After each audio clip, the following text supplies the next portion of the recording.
flipping the table.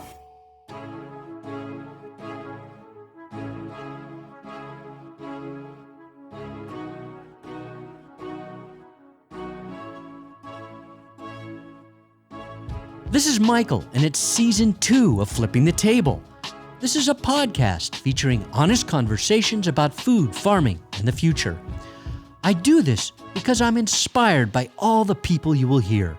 Some of them I've known for decades, and others I've just met. But each of them are creating the knowledge, the food enterprises, farms, and ranches that will make for a future that works better for us all.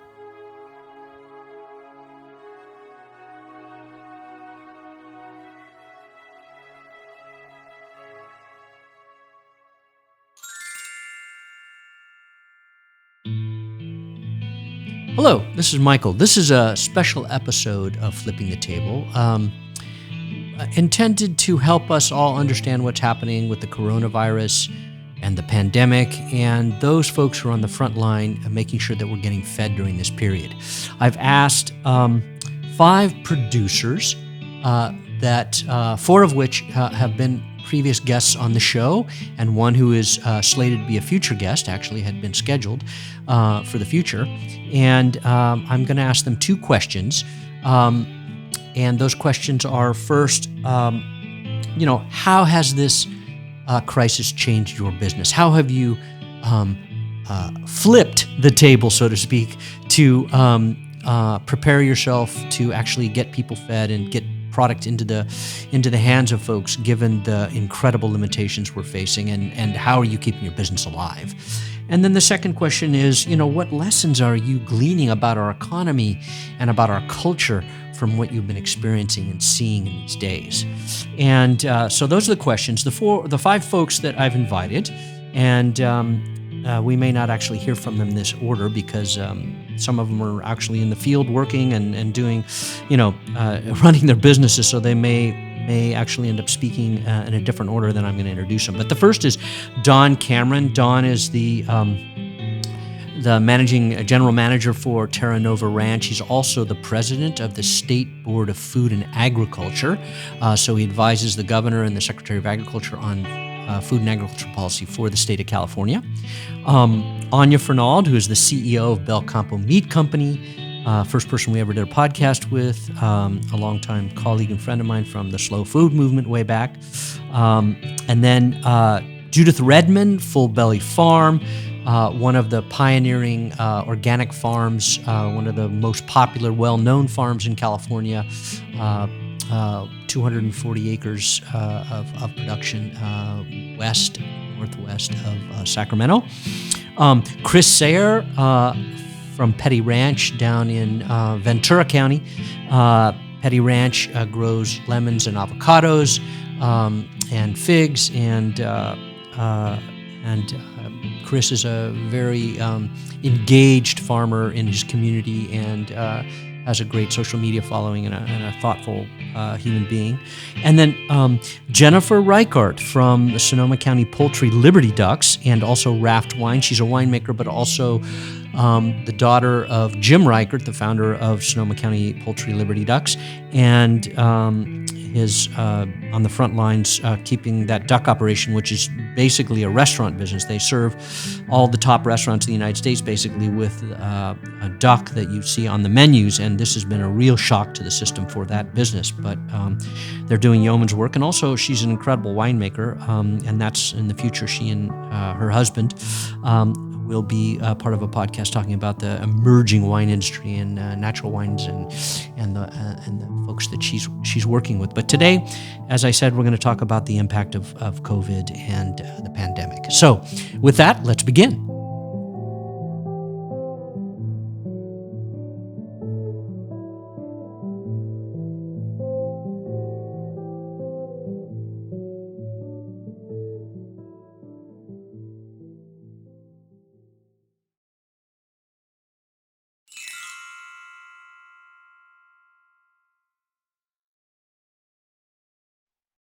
Thank you all for joining us today. Really appreciate it. I know you're all rushing around out there, dealing with your businesses in the midst of this crazy time. We have 2 quick questions for you. I think what we'll do is start with Anya. With the first question is, how has this changed your business?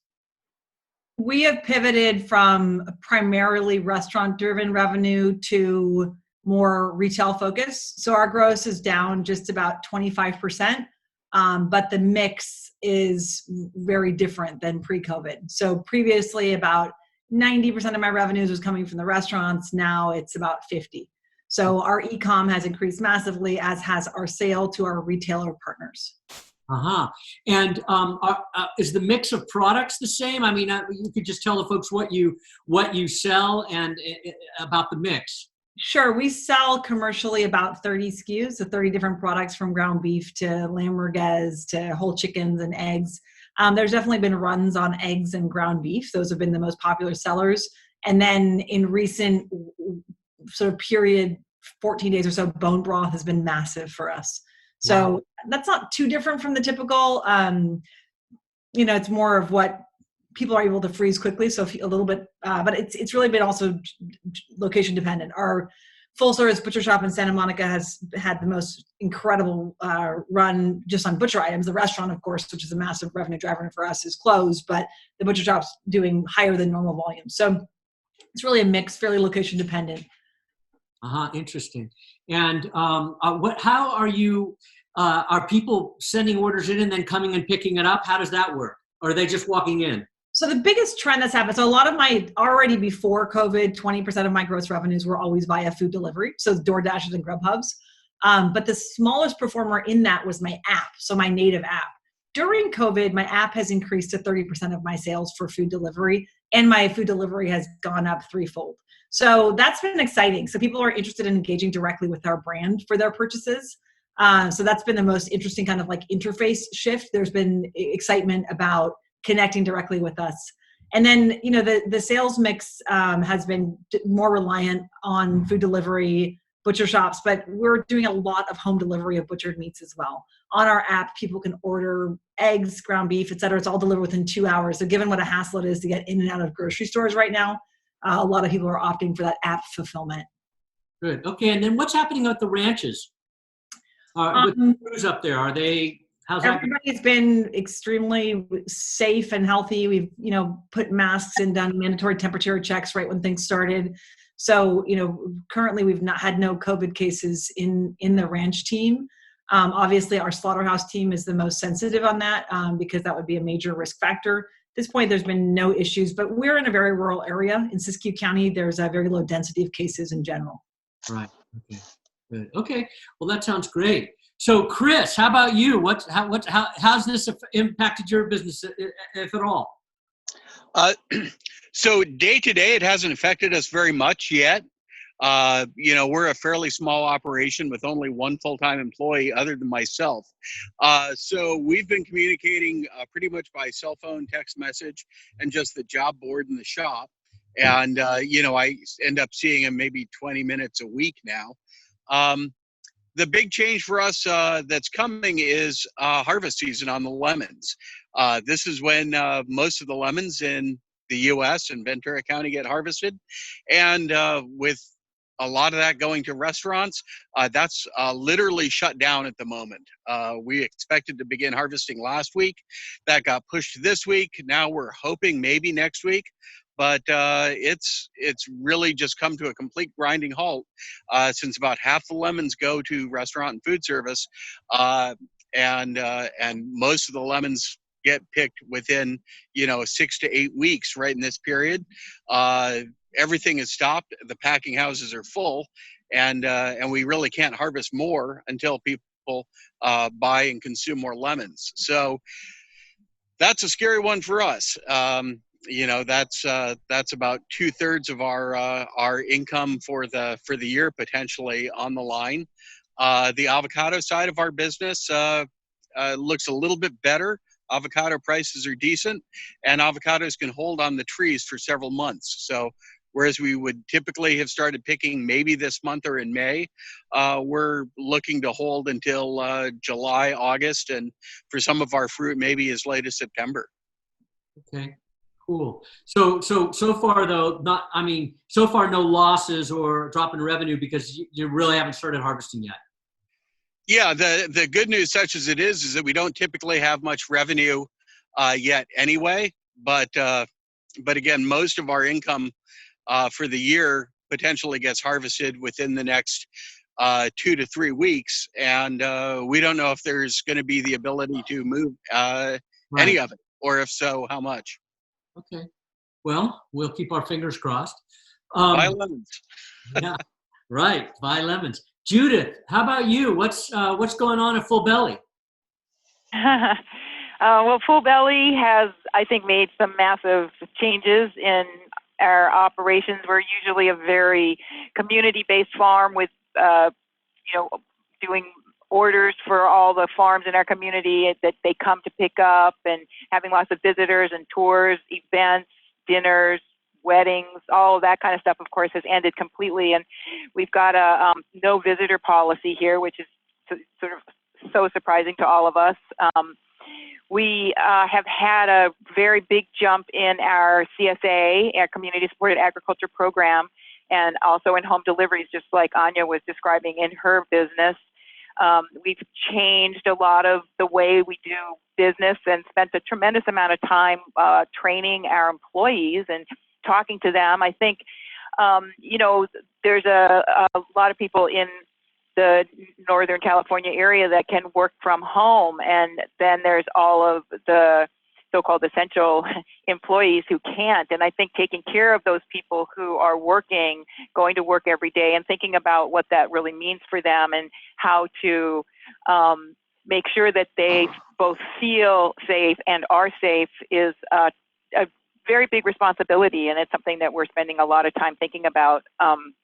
Any of you who've been to farmers markets have probably seen enormous changes in the way the farmers markets operate. And then, of course, we're doing a lot more cleaning and sanitizing and changing a lot of the protocols and trainings that we would normally be doing. I think one of our big concerns right now is that we would be adding labor right now, adding people and onboarding new people to help us through the summertime, and we're really wondering what's going to happen in terms of employees being able to find new people to work here. Yeah, that yes. So I'm curious. That's good news, and I was thinking probably that more and more people would be signing up for getting their weekly box, the CSA box. Has that offset the loss from the restaurant trade? I think so. Yeah, I think that a lot of people are going to have to learn how to cook at home. Yeah, that's good. Okay, well that's good. Good. Yeah. So it sounds like labor is going to be your biggest challenge in the weeks ahead. So that Dawn, that might be something you're thinking about, right? What's going on for you down in the valley? We have made wholesale changes. Our number one priority right now is protecting our workforce, our workers, our tractor drivers, our irrigators. We've implemented a protocol on farm to educate and provide them with masks, gloves, anything that can keep them safe, because the last thing we want to do is have a worker get sick. It just is imperative. We've locked our door on our office. We have all of our packages set outside. We wipe them down before they come in. We've got part of our staff at home, working from home, but rotating through our office once a week. But we're continuing to get tomatoes planted in the ground, to get peppers planted. We're moving forward, but there's a lot of risk on our side, because a lot of what we do goes to processing plants. And come July, if these plants are not open, if they can't bring in the personnel to run, then our crop becomes in jeopardy. So it's a very, very unknown that we're moving toward. Mm-hmm. Uh-huh. And so is most of your product, how much of your products go in the fresh market? Are you seeing any changes there? We have carrots that are going to fresh market. They won't be, we just finished up our winter carrot harvest about a month ago. We have carrots in the ground that'll be harvested during July, August, September. But I hear the demand for carrots has been phenomenal, which is great news. They are flying off the shelves in the grocery stores.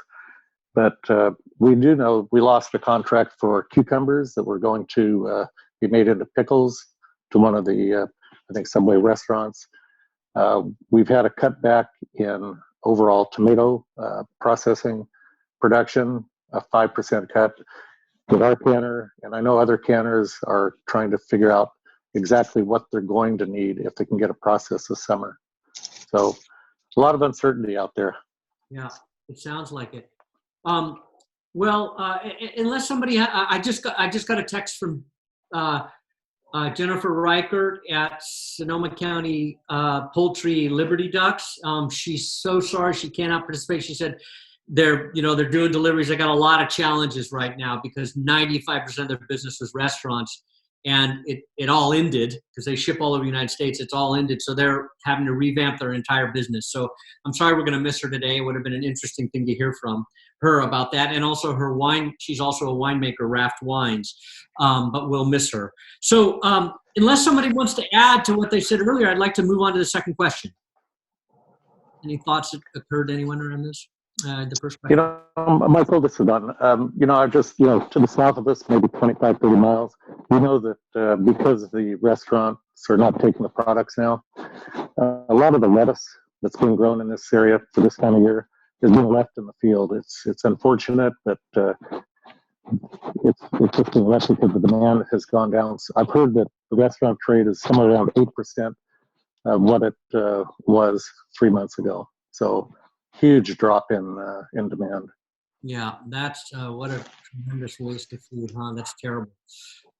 Okay, let's move to the second question. So the second question is, this is a crazy moment, but we're living in a time where extreme weather events and many other things are happening. I've had to, exit my home and live in another place for a week at a time, twice because of fires.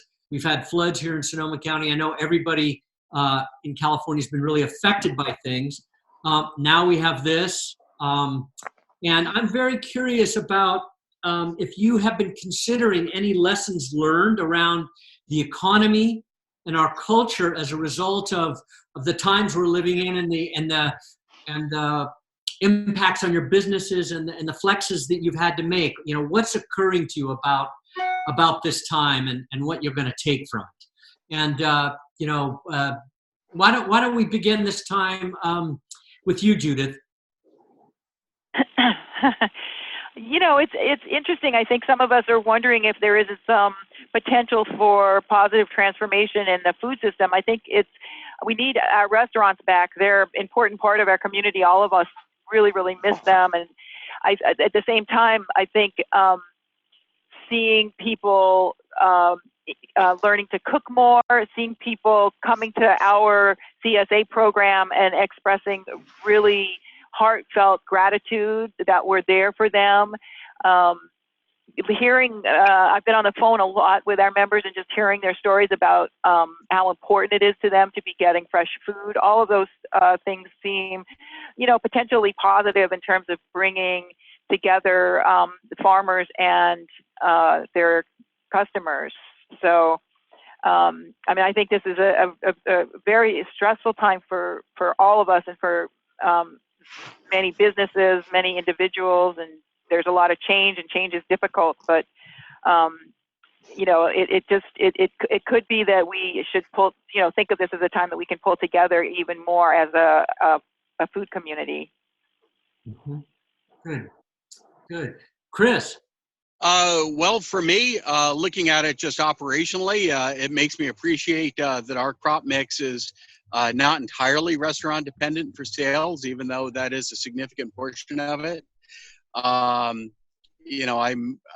appreciate that, we've always had a philosophy of running with fairly minimal debt so that we're able to now borrow for what looks like it'll be a very challenging year for us going ahead. But we're going to be able to, get through this between, a little borrowing and dipping into savings, keep our keep our guy on and keep everything going. And at the moment, it looks like we'll be able to continue to move ahead with our replanting plans for 1,000 new trees this summer to go ahead and keep the ranch going. But what does this moment mean, in the big picture? I think it particularly if it goes on for a while, it'll change how people relate to their food. I hope it, perhaps makes people, think a little bit more about its source and its quality, and exercise a little bit more care in what they prepare and put on their table. But it's definitely going to be I think we're going to remember this for a lot of years. Yeah, I think you're right. So Anya, what are your thoughts? It's an amazing opportunity for growth, personally and for my business. It's exciting it's an opportunity to flex diversification, to pivot. And I'm amazed with how many things are happening really fast, like outsourcing components of our e-commerce fulfillment, just something we've been noodling on for 4 months, and just boom, we're able to get it going. So I consider this an opportunity to push through things, to make some needed cuts, to get lean in the right way. And we're going to come out of this a hell of a lot stronger. And I also just love how it's allowing me at least to lean into the fact that I have a localized, wholly owned supply chain for meat, and customers actually give a hoot. So that's really exciting too. People are asking, wow, why do you guys have eggs? And I'm like, because our farm's right here and a truck comes from there to the store. So it's an opportunity for me to share my value proposition with my customers. This is like, you got to lean into your brand here, build a direct connection and lean into the brand and own your customers. And also, these are customers that you're going to have for life. Serve these people carefully through this time, and you're going to build a real allegiance and connection. Mm. Yeah, very good. Don, how about you? We've kind of based our farming operation on flexibility and diversification over the years. And I think it's really going to come into play in a year like this. We have a fantastic food industry in the United States. And I think that people, they ran out of toilet paper, they ran out of paper products, but they didn't run out of food. The grocery shelves have been full. There have been minor inconveniences with a few certain products, but I think that was more distribution rather than actual shortages. I mean, where else can you be to have this kind of quality, fresh produce delivered to your door or to your local market? I think that U.S. food security is going to be important. I think consumers are going to realize that it does matter where your food comes from and who grows it. I think people are going to take a real hard look at that moving forward. Mm-hmm. Good. Well, I just those are the questions I had for you. I really appreciate your time and your efforts, the Herculean efforts of all of you to keep your operations going, and appreciate the unknowns ahead, but the opportunities. I'm hearing a lot about opportunities, and so that's all good. And I wish you all the best, and thank you very much for your time. Absolutely. Thank you, Michael. You're welcome. It's been a pleasure. Bye. That was an interesting conversation with Don Cameron of Terra Nova Ranch, Anya Fernald from Belcampo Meat Company, Judith Redmond from Full Belly Farm, and Chris Sayer from Petty Ranch. They're all different kinds of growers, different size growers. Don farms over 9,000 acres.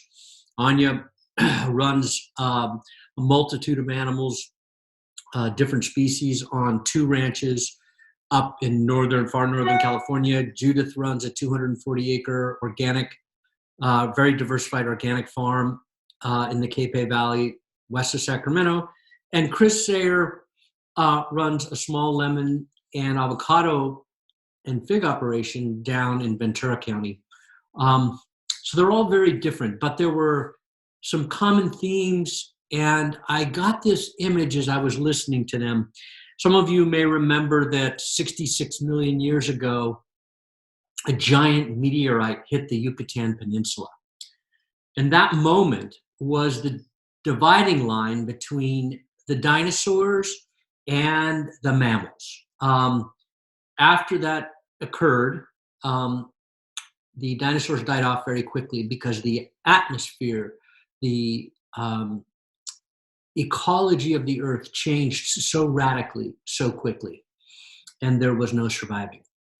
And in some ways, this is a very minor version. This COVID event is a minor version of that potentially. The question is, what businesses will survive?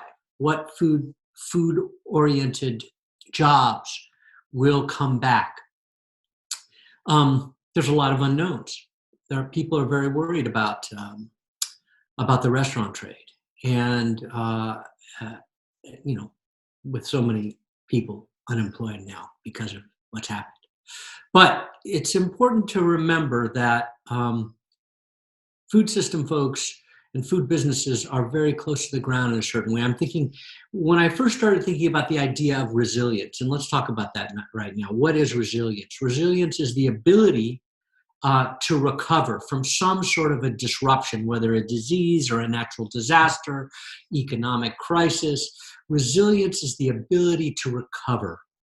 And the thing that got me really thinking about food systems and resilience in a new way was a story I was told many years ago about the response to Hurricane Sandy in New York. Some of you may remember when that storm hit the East Coast, New Jersey, and New York primarily. There was massive flooding, and Red Hook, which is closer to the ocean than the rest of the city, although southern Manhattan and other areas were well flooded, Red Hook in Brooklyn was really impacted. And the remarkable thing is that the local food oriented nonprofits, farmers markets, community garden folks were the first people to get back into the community and start feeding people. Here in Sonoma County, during the fires in the last few years, when we've had mass evacuations and real critical moments, it's been the restaurants and the farmers that have come together to feed people and to make sure that the community did not go hungry in these moments. So it tells you something about the people that work in this sector. And we heard from our four guests today a lot about flexibility, the need to be flexible, about diversification. All four of them talked about the fact that they were diverse and that diversity was helping them at this point. It was going to mitigate their losses. They talked about food communities and the links to their food communities. Particularly, I think I heard that from both Judith and Anya, who have very specific businesses with large reach into direct relationships to customers. And they seemed in some ways the most prepared to deal with what's coming by focusing on that piece of their business that's direct sales, that can connect directly with people who have a commitment to them already. Both of them had talked about how those direct sales, either online or through an app or through their CSA box, was picking up losses that had occurred because of the impact on the restaurant trade. So a very important point there about this need for direct relationship in a time of crisis. And as we know, there's going to be more and more of it. This COVID is just another manifestation of what's happening in the world because we haven't been dealing with nature in the proper way. We have a lot of people on a small planet which is already stressed. And according to the scientists, the more heating that goes on, the more outbreaks of disease will occur, and the more extreme weather events, and the more droughts. So it's very important for us to hear from these producers the need for the families of our nation, our state, all around the world to have more direct relationships with those folks who provide their food so that they can get to that food when it's needed. So, they all talked about the hope that people would appreciate more the sources of the food, and I agree with them on that. And I was glad to hear it. And I was really glad, because as I referred to in the beginning, when that great meteorite hit the Yucatan, all the big the big species that were living on the surface died off very quickly. And you might assume that I'm saying that I think the big farms are going to die off. I don't think that's necessarily true. You heard from Don Cameron about the fact that he's growing 26 different varieties of crop at this point, and that diversity is what has allowed him and what he believes will allow him to weather this storm. And that's a really important point. I think large farm, small farm, medium-sized farm, it doesn't matter. What matters is that you are thinking about how to remain resilient, how you can flex in a moment like this in order to survive. So those are my thoughts as a result of this conversation today with 4 wonderful examples of California producers. Thank you.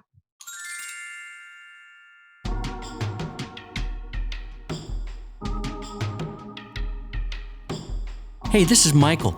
As you know, Flipping the Table is sponsored by Roots of Change. You can keep our program going by making a contribution to Roots of Change through our website, rootsofchange.org.